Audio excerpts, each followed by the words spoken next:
Terkimannya pun pasti menang. Jadi faktornya dibunuh. Saya ulang ya.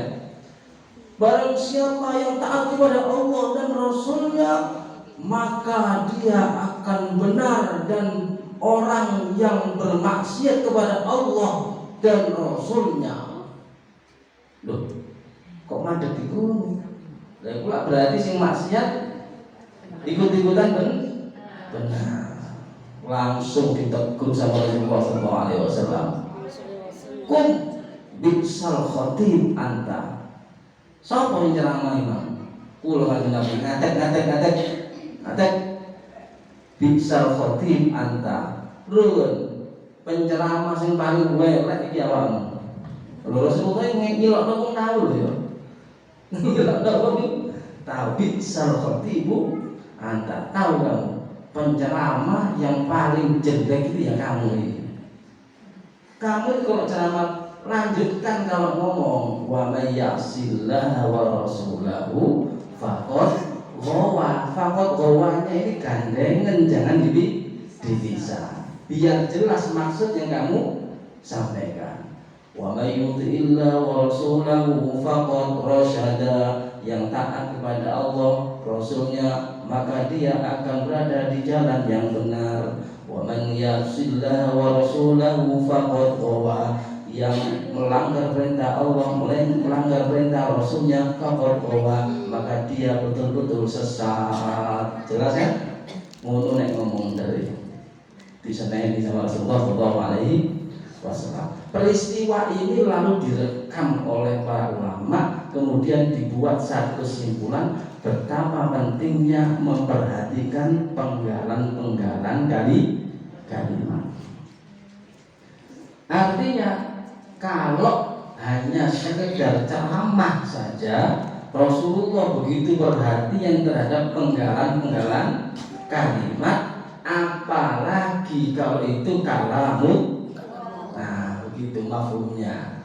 Kalau ceramah biasa, bukan hadis, cuma ceramah biasa. Ini khotib ini gak sedang membacakan hadis. Dia hanya ceramah ngomong, itu pun dimarahi sama Rasulullah. Ngomong sing jangkep, koma titik komanya harus jelas. Nah, begitu.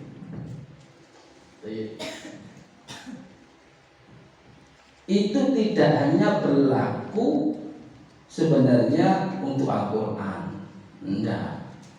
Karena titik koma itu menentukan makna. Maka motif utama kajian wakaf dan ibtidah bagaimana kita memastikan bacaan Quran itu tidak keluar dari maksud yang diinginkan oleh Allah. Itu saja. Saya punya contoh kalimat. Kucing makan tikus mati. Kucing makan tikus. Nah, coba tak ketoki dewe-dewe ya. Yo, komai di ngarep saya ini. Kucing makan tikus mati. Ayo. Sing mati tikusin tak kucingnya. Loh, lha kok wong bahasa Jawa gak paham, rupane seluruh mana sampean iki ya. Iki jelas seluruh ini. Tak baleni mana. Ya. Kalimat dasarnya tanpa tanda baca ya. Kucing makan tikus mati, datar dulu. Nah sekarang tak ketahui, tak kayak koma dewe-dewe ya, tak pindai koma ini. Mulai ditaruh di awal komanya. Kucing, koma, makan tikus mati. Yang mati kucingnya apa tikusnya? Tikus. Betul, berarti mulai gak ngeluh ya men ya. Nah, mulai sadar. Coba apakah pengertiannya akan tetap sama kalau kita geser komanya? Kita geser sekarang komanya. Kucing makan, tikus mati. Sekarang kucingnya makan apa? Ya makan. Tikusnya mati atau hidup? Nah beda kan? Yang pertama tadi kucingnya makan, tikus mati. Nah ini sekarang kucingnya makan, mau makan apa? Yang jelas tikusnya saiki dipindah patoke, ngalim mundur. Kucing makan tikus mati. Yang mati siapa sekarang? Kucing. Padahal kalimatnya sama gak itu? Kalimatnya sama, komposisinya sama, komposisinya sama kan? Enggak saya kurangi, yang saya bedakan cara memenggal kata. Cara memenggal kata ini dalam bahasa Al-Quran namanya waqaf. Lolek coro Indonesia saja sudah begitu pengaruhnya terhadap perubahan makna sama di dalam Al-Quran.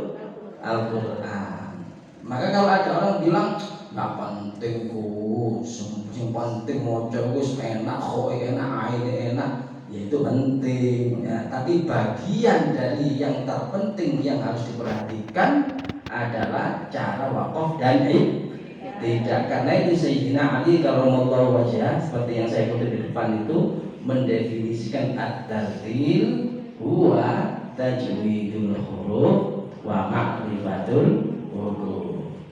Yang namanya tartil membaca Quran dengan tartil itu duduk si mocone enak lagune, bukan. Kata Sayyidina Ali wa rattil Qur'ana tartila, itu maksudnya mentajwidkan huruf. Nah, tadi mulai teko isu sama di teman Ustaz Syekhu, Ustaz Yasin, itu semuanya menyelesaikan materi tajwidul huruf. Berarti saya oleh separuh ya. Oleh separuh. Kurang separuh. Apa itu? Wa ma'rifatul wuquf. Jadi nek sampean saiki terus mau pamit mulai iku setengah tartil berarti. Setengah tartil. Nah, supaya enggak setengah tartil, kita lanjut materinya. Ini urgensinya menentukan makna dari Al-Qur'an. Nah, sekarang kita baca bukunya. Diikuti ya tulisan Yasin ya. Babul waqfi wal ibtida. Babul waqfi wal ibtida. Bab wakaf dan ibtida. Bab waqaf dan ibtida. Wakaf menurut bahasa. Waqaf menurut bahasa. Artinya berhenti. Artinya berhenti. Atau menahan. Atau menahan. Menurut istilah. Menurut istilah. Artinya menghentikan suara. Artinya menghentikan suara. Dan perkataan sebentar. Menurut adat, untuk bernafas bagi qori, dengan niat untuk melanjutkan bacaan lagi, bukan berniat untuk meninggalkan bacaan tersebut. Paham? Ya, alhamdulillah ya. Dari cocok. Berhentinya itu menurut adatnya itu orang kalau ngomong kan nggak mungkin sambung terus. Terus setiap berhenti ngomong itu kan ada jedanya kalau kita ngomong. Nah, normalnya jeda itu yang disebut waqaf. Saudara-saudara, dalam rangka memperingati kemerdekaan Republik Indonesia, maka sore ini itu ada berhenti, tapi berhenti sekian itu walaupun ada berhentinya kira-kira kalimat saya masih dianggap sambung atau tidak? Masih sambung. Maka berhenti tapi kelihatannya, tapi sebenarnya kalimat ini masih sambung karena sampai pasti bisa menangkap informasi saya secara utuh. Paham? Itu namanya berhenti yang sebentar tapi menurut adatnya normalnya orang ngomong itu sekian. Maka kalau berhentinya lebih lama dari kebiasaannya orang ngomong itu dianggap sudah bukan waqaf. Saudara-saudara,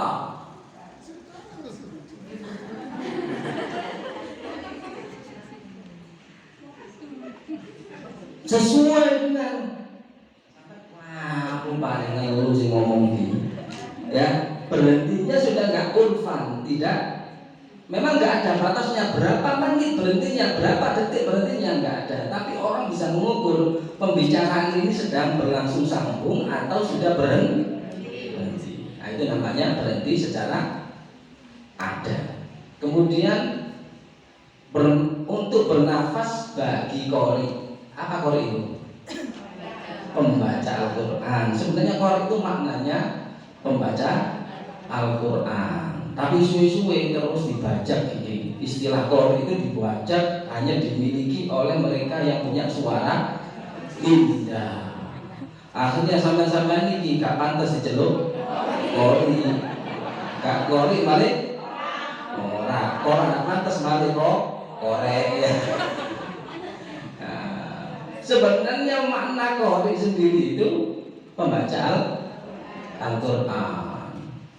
Lalu di Indonesia qori maknanya menjadi menyempit, menjadi hanya dimiliki mereka yang suaranya indah. Intinya membaca Al-Quran dengan niat untuk melanjutkan bacaan lagi, bukan berniat untuk meninggalkan bacaan. Wakaf itu boleh dilakukan. Nah, kita baca bersama. Wakaf itu boleh dilakukan hanya pada akhir ayat. Pak Ustaz kula iki badhe maca tengah jenengan tu 2 3 4 5 6. Ada 6 ya. Saya mau baca qiraatnya Imam Asim, qiraatnya Imam Nafi', riwayat Hafiz, Imam Hamzah dan Kisai, Imam Ibnu Katsir, Imam Abu Amr, riwayat Susi. Nah, tak maca sekaligus. Sakjane lek maca ngene ya bisa sakjane ya. Tanpa wakaf intidhari bisa. Begini caranya. Dzalikal kitabu la raiba fihi hudan lil muttaqin. Dzalikal kitabu la raiba fihi hudan lil muttaqin. Dzalikal kitabu la raiba fihi hudan lil muttaqin. Dzalikal kitabu la raiba fihi hudan lil muttaqin. Dzalikal kitabu la raiba fihi hudan lil muttaqin. Tapi kan sak ayat sak suwe iki mek dane sak orang sak juz. Buku guru iki yo moyot iki golek omah iki. Iya. Nah, supaya enggak terlalu lama seperti itu, lalu dibuatlah teknik namanya wakaf intidhari. Nunggu melengkapi seluruh wajah dulu, baru kemudian diakhiri bacaannya. Prakteknya begini, sampai ikuti ya. Kita baca Imam Asim dulu. Dzalikal kitabu la raiba fihi hudan. Dzalikal kitabu la raiba fihi hudan. Fihi hudan. Saya ulang ya. Fihi hudan. Fihi hudan. Fihi hudan. Fihi hudan. Fihi hudan. Fihi hudan. Fihi hudan lil muttaqin. Fihi hudan lil muttaqin. Bisa diulang? Mau kepean nih kok bisa ya? Nah, ayo bersama dengan saya ya. Dzalika tu 2 3. Dzalikal kitabu la raiba fihi hudan. fihi hudan. Fihi hudan. Fihi hudan. Fihi hudan lil muttaqin. Lebih cepat kan? Lebih cepat apa lebih ngeluh? Moco mulai awal akhir, mulai awal sampai akhir, awal sampai akhirnya nggak apa-apa, nggak dipakai intidhari juga nggak apa-apa. Tapi guru ini wegah nyemeh, sing nyemah. Nah karena itu ada intidhari sehingga pilihan wakafnya di fihi hudan, ya dia berhenti di situ, lalu tidak dari fi itu kan bukan karena waktu, kan bukan karena terpaksa, bukan karena apa-apa, karena mempersingkat baca untuk merangkum semua riwayat. Nah, wis supaya nanti sah ini sama praktekan lek ora nyontono ya. Ayo dibaca bersama-sama gata urui. Lek apik bener berarti sah. Ayo. 1 2 3.